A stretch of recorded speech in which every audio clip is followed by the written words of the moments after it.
ఇక్కడికి వచ్చిన మన ఎంఆర్పిఎస్ నాయకులకి కార్యకర్తలకి ధన్యవాదాలు అండగా తెలియజేస్తాను. ముఖ్యంగా ఇక్కడ మండల అధ్యక్షుడైన బాలరాజు ఉన్నాడు. అలాగే ఇక్కడ ఇలపూరు గ్రామం చెందిన నాయకులు కార్యకర్తలు అన్నారు కూడా ఉన్నారు. కాబట్టి ముఖ్యంగా అన్నగారు కార్యాచరణ చాలా తీవ్రంగా జరుగుతుంది. మన ఎస్సీ వర్గీకరణ ఆసనమైనది. ఆల్రెడీ సుప్రీంకోర్టులో ఇచ్చిన తీర్పు బట్టి ఏ స్టేట్కి ఆ స్టేటు వర్గీకరణ చేసుకోవచ్చని మన న్యాయమూర్తులందరూ కూడా చెప్పారు. దాని ప్రకారంగా అన్నగారు ఒంగోలులో తీసుకున్న నిర్ణయం ప్రకారం ప్రతి ఇంటింటికి గడపకి ప్రచారం చేయమని అన్నగారు వివరించారు.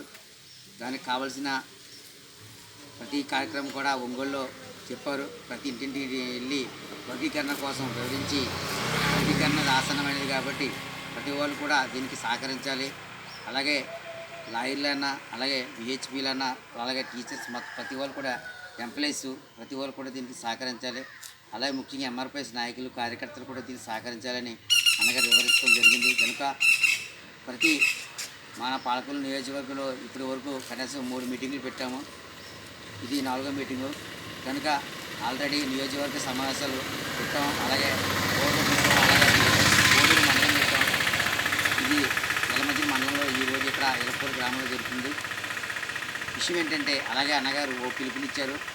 మొదటి కార్యక్రమం వర్గీకరణ కోసం ప్రతి ఇంటింటికి వెళ్ళి గడపకి వెళ్ళి కార్యక్రమం వర్గీకరణలో విషయం అందరికీ తెలియపరచమని. రెండవది ఏంటంటే అంశం ఎంఎస్పి మన సోషలిస్ట్ పార్టీ అన్నగారు పిలుపునిచ్చారు. ఆ పార్టీ నిమిత్తం అందరూ కూడా ఐక్యంగా ఉండి ఈ పార్టీని కూడా బలపరచాలని అన్నగారు పిలుపునిచ్చారు. అలాగే ఈ వర్గీకరణకి అన్నగారు ఏ పిలుపునిచ్చినా మనందరం కూడా ఎదురుండి అందరూ కూడా చేయవలసిందిగా కోరుచున్నాం. నేను ఏంటంటే ఈ అమౌంట్ విషయంలో మన అందరూ కూడా సహకరించి ఈ విషయంలో కూడా చేయాలి.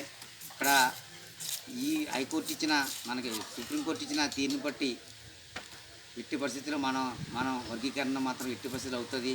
ఇది జరుగుతుంది కాబట్టి 2 నెలల్లోనే విషయం తేలుతుంది. కాబట్టి మన అందరం కూడా ప్రతి గ్రామానికి ఇంటింటికి వెళ్ళి ప్రచారం చేసి ఈ విషయం అందరికీ దృష్టికి తీసుకువెళ్ళాలి. అలాగే ముఖ్యంగా ఇప్పుడు జరగబోయే 2 రాష్ట్రాలు ఇంచుమించు ఆంధ్ర తెలంగాణ అన్నగారు ఎక్కువగా పర్యటనగా తెలంగాణ చేశారు. అలాగే ఆంధ్ర కూడా చేశారు.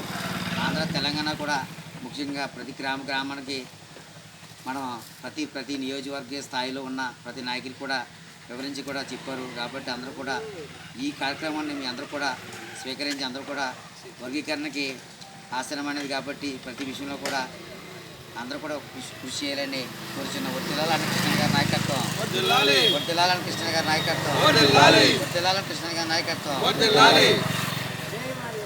ఒక 5 నిమిషాలు బాలరాజు గారు కూడా మాట్లాడవలసింది కోరుతున్నాను. నీ అభిప్రాయం చెప్పరా? అభిప్రాయం చెప్పు.